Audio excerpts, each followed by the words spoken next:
CM Vishnudeo Sai के नेतृत्व में कल कैबिनेट की महत्वपूर्ण बैठक संपन्न हुई। इस बैठक में कई अहम निर्णय लिए गए और राज्य के विकास के लिए महत्वपूर्ण मुद्दों पर चर्चा की गई। कैबिनेट की इस बैठक में 5 प्रमुख प्राधिकरणों में संशोधन को मंजूरी दी गई है। अरुण साव ने बताया कि इन संशोधनों के जरिए जनप्रतिनिधित्व का दायरा बढ़ाया जाएगा, जिससे जनता की भागीदारी और बढ़ेगी।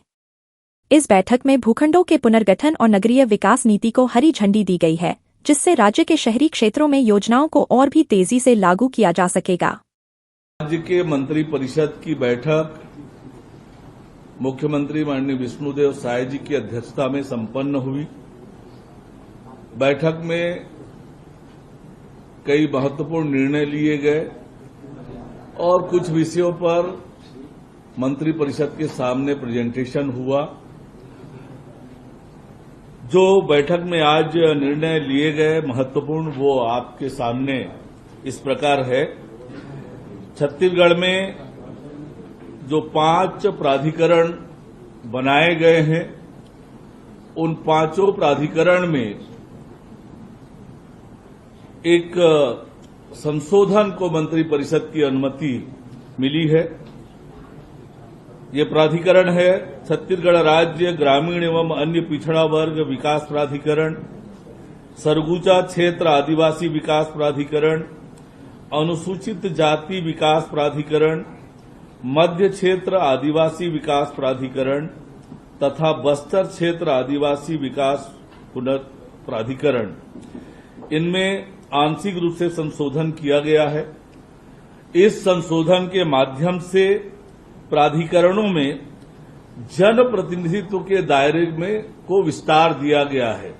यानी इसके माध्यम से पूर्व में संबंधित विभाग के मंत्री 2 या 3 सदस्य होते थे, अब सब मंत्रिपरिषद के सभी सदस्य इस प्राधिकरण के सदस्य होंगे। संबंधित क्षेत्र के राज्यसभा और लोकसभा दोनों के सांसद होंगे और संबंधित क्षेत्र के जिला पंचायत के अध्यक्ष को भी प्राधिकरण के सदस्य इन 5 में बनाए गए हैं। इससे संबंधित जो संशोधन के प्रस्ताव है, उसका मंत्रिपरिषद में अनुमोदन हुआ है। जो दूसरा महत्वपूर्ण प्रस्ताव मंत्रिपरिषद ने पारित किया, उसमें मुख्यमंत्री जी के स्वेच्छा अनुदान के मद से 262 व्यक्ति और संस्थाओं को 4,56,72,000 रुपए की अनुमोदन मंत्रिपरिषद ने किया है।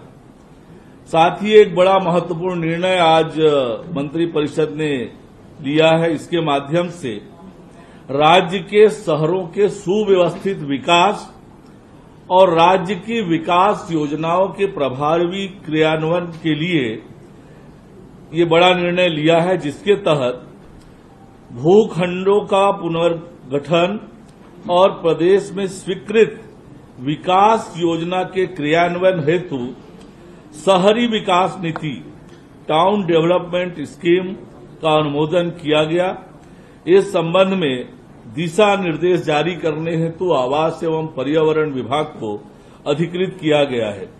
प्रदेश में विकास योजनाओं में प्रस्तावित जनोपयोगी भूमि के समुचित रूप से विकास करने, अतिक्रमण तथा अवैध निर्माणों को हतोत्साहित करने एवं शहरी आबादी को आधुनिक नागरिक सुविधाओं के अभाव और सुविधाओं के निराकरण के लिए इस शहरी विकास नीति का निर्धारण किया गया है। नगर विकास योजना आवासीय, वाणिज्यिक, औद्योगिक तथा अन्य प्रयोजन हेतु क्रियान्वित की जा सकेगी। इस तरह से ये महत्वपूर्ण निर्णय लिए गए और निश्चित रूप से इन निर्णयों का एक बड़ा असर आने वाले समय में आपको दिखेगा।